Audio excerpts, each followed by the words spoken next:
Hello everybody, welcome back to Odin's Movie Blog. I am the critic who is a cynic, and today I am going to be, I don't know why I just channeled my inner Jeremy there, but today I'm going to give my last update before we start getting some real hard numbers from Solo Star Wars Story. So first, let's go back to the good old Rotten Tomatoes. So currently on RottenTomatoes.com, we have the critics' consensus at 70%, so that's been staying pretty solid. But as I predicted, I think after this weekend, that number is going to drop into the 60s. That's just what I personally think, especially when some of these numbers start coming back. I think that some critics will start to feel a little bit more confident in giving it a negative review, and so I expect that to happen. Audience want to see rating: out of 15,761 people, only 36% of them actually want to see it. And so this goes back to the main problem that I was talking about beforehand, that yes, you can talk about how there might be a concerted effort of people driving down scores, and yet when you look at the raw numbers, what you do see is that even if that's true, which again, I'm not denying that it's not true, because I know that there are at least some people who are, trying to drive the number down just for the sake of driving the number down, but it also speaks to the fact that there are a lot of people who are not going to see this movie and who do not want to see this movie. And now we're starting to get numbers that back up that fact. So not just Rotten Tomatoes scores, but actual money dollar numbers. And so the first thing I go to is a recent article from Forbes.com. So this is something that was broken earlier today, and it is the gross for the Thursday midnight premiere in China, and it does not look good. So in total, it made $120,000 when transferred into American dollars. $120,000. As a comparison, Forbes goes on to say that The Last Jedi earned $520,000, so $400,000 more, and that was towards a 9.5 million opening on Friday and 28 million for the weekend. Rogue One earned around 460,000 in midnight previews, and then around 10.7, so it actually had a higher gross when it came down to it. So Rogue One actually made more in China than Last Jedi did, and you've actually seen, if you look at the numbers, you see that it's made less and less in China, which tells you that China markets are getting more and more frustrated with this franchise, as well, as we are now making very clear that we were very frustrated with. But now we're starting to get some numbers. So again, for the Thursday night, it only made $120,000 at midnight, which is roughly around $400,000 less than The Last Jedi did. This is awful. Like, these are really bad numbers. And again, this is coming also with the fact that we already know a lot of people are not going to see this movie. We now have raw numbers telling us the same thing. And I have another article here from IndieWire, and IndieWire was trying to make the case saying it's not going to break box office records, but don't blame Star Wars, blame Memorial Day. So it goes into it, but something that kind of defeats the purpose of what it's trying to say is pre-open estimates. And again, he says it's not exact science, but now the current tracking, at least for some people, because before it was in that $130 to $150 million range, now apparently it's down to $115 to $140 million. So if anyone watched my last video, I predicted that it would make $140 million, it wouldn't make any more than $140 million, and that there would also in addition to that, it would drop 60% the second weekend. Now, with these new tracking numbers, I have to say, I'm going to revamp my statement. I think this is not going to make over $130 million. And I still think that that's being really generous. And again, it could very well make over that number. But if it's not making money in China, and we already know that it's not going to make a whole lot of money here, at least in comparison to other Star Wars films, because we know that there's just a huge group of fans that don't want to see it, and we know that the word of mouth is not going to be very positive because, again, we've had all these early signs, we've had all these early critic reviews as well, because everyone says, oh, but it's still at 70%. For a Star Wars film, that's not good. For a regular movie, that's not great either. And so that's not enough. Basically, it's at that level where people are going to go see it, where it's going to make some money, but people aren't going to see it twice. People aren't going to say, yeah, you should totally go see this film, bring your family.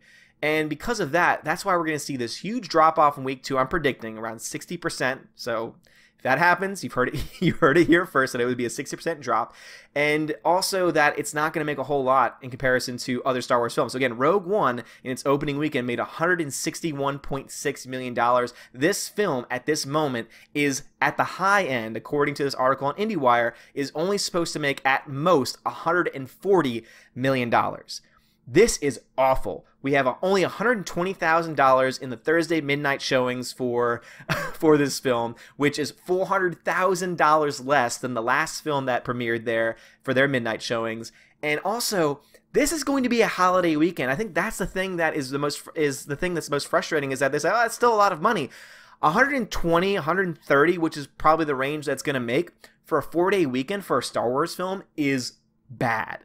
That is really, really bad. And also the fact that people aren't going to see this in China, at least not now, lends a lot of credence to the concept that this film probably will not break $1 billion worldwide.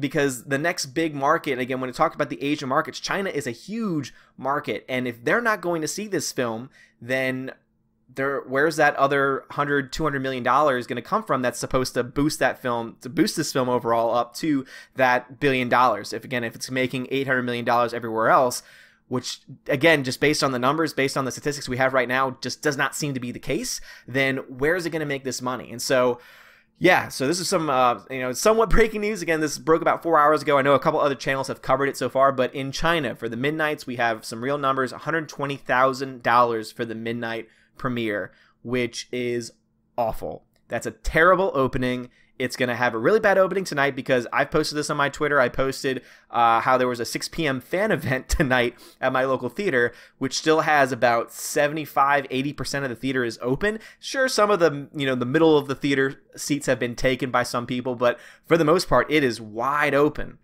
And obviously some people say, oh, it's because of the price. No one's going to pay for that kind of experience. But I know these fan experiences because I used to work at this theater, and I know that for certain films, even films like The Hunger Games, for example, there were a lot of people, like half the theater, if not more than half the theater, would be filled up for those films. And those premieres, since they was completing a trilogy, started around 4 p.m. And this was starting at 6 p.m. where most people would be able to get off work or would be off work to be able to go see it. And people aren't coming, and we see this constantly. There are videos coming from midnight premieres in certain countries of just nobody in the lobby. I know London, we've had a couple videos from London come in. We've had pictures from there. People are screenshotting their theaters and the theater space all around the country about how many people have actually bought tickets to this movie.